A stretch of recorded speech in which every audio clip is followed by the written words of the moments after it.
India अब number 1 test team नहीं रही। नंबर 1 की तो छोड़ो, नंबर 2 पे भी नहीं, नंबर 3 पर है इस समय भारत। लेकिन अगर क्रिकेट ही नहीं हो रही तो रैंकिंग्स में बदलाव कैसे संभव हुआ?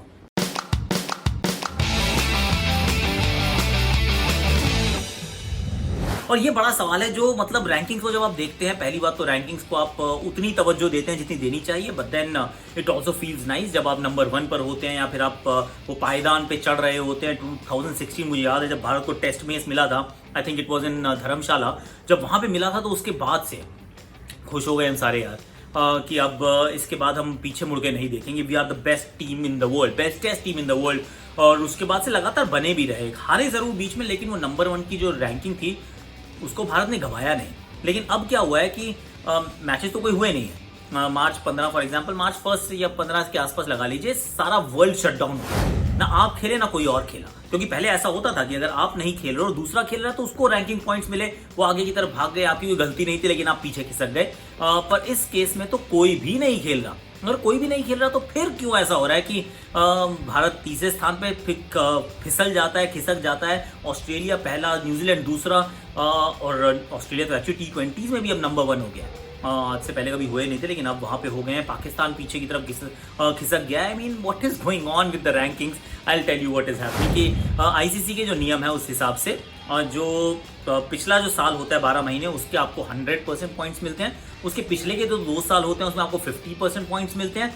तो जब तक ये जैसे हम मई में आ गए, तो अगर अप्रैल तक की अगर हम बात करते तो अप्रैल में हमारे जो 2016-17 का जो सीजन था, जो हमने बहुत कमाल का किया था, 12 जीत और ऑल ऑफ दैट, जब हमने रैंकिंग अर्जित की थी तब तक वो पॉइंट्स काउंट हो रहे थे। It was a part of that cycle.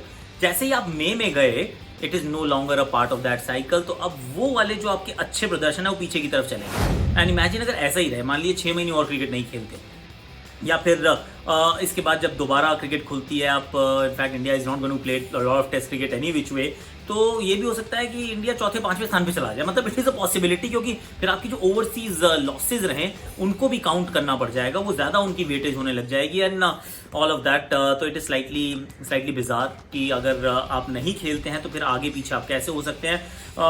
अगर दूसरे स्पोर्ट्स की बात करें, क्योंकि it's also fine example.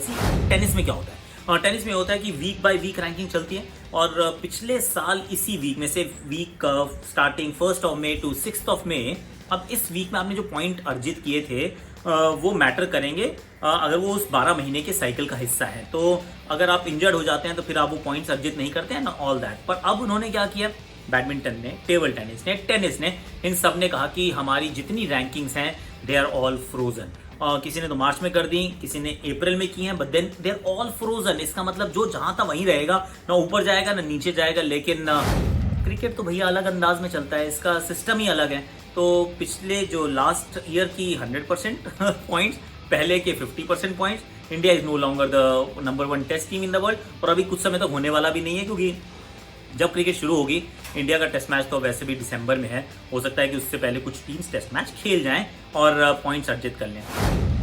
That's the way it is. और मेरे तो ख्याल ये भी आता है कि अगर क्रिकेट यहाँ से, ऐसा भी हो सकता है क्या कि आप नंबर 1 टेस्ट टीम तो नहीं है लेकिन आप वर्ल्ड टेस्ट चैंपियनशिप के फाइनल में पहुंच जाते हैं, या फिर आप नंबर 2 पर हैं जैसे न्यूजीलैंड है और आप वर्ल्ड टेस्ट चैंपियनशिप के फाइनल तक क्वालिफाई नहीं करते हैं। I mean all that is possible, you know, cricket is a funny game man. तो ये हो सकता है यहाँ पर। बट देन अगर आपकी समझ में आया तो लाइक कर लो, शेयर कर लो, सब्सक्राइब कर लो, कमेंट कर लो, नोटिफिकेशन की घंटी बजा दो। और अगर नहीं समझ में आया तो भी कर दो ये सारे काम, क्योंकि अच्छा होता है। क्योंकि मैंने आपको कहा था कि मैं आज आपके लिए लेके आने वाला हूँ Ashish Nehra. It's been delayed by a day. Ashu का जो भी मतलब अच्छे काम होते हैं ना, क्या कहते हैं, good things come to those who are willing to wait. So please wait. इंतजार का जो फल है एकदम हापूस आम की तरह ना मीठा होगा।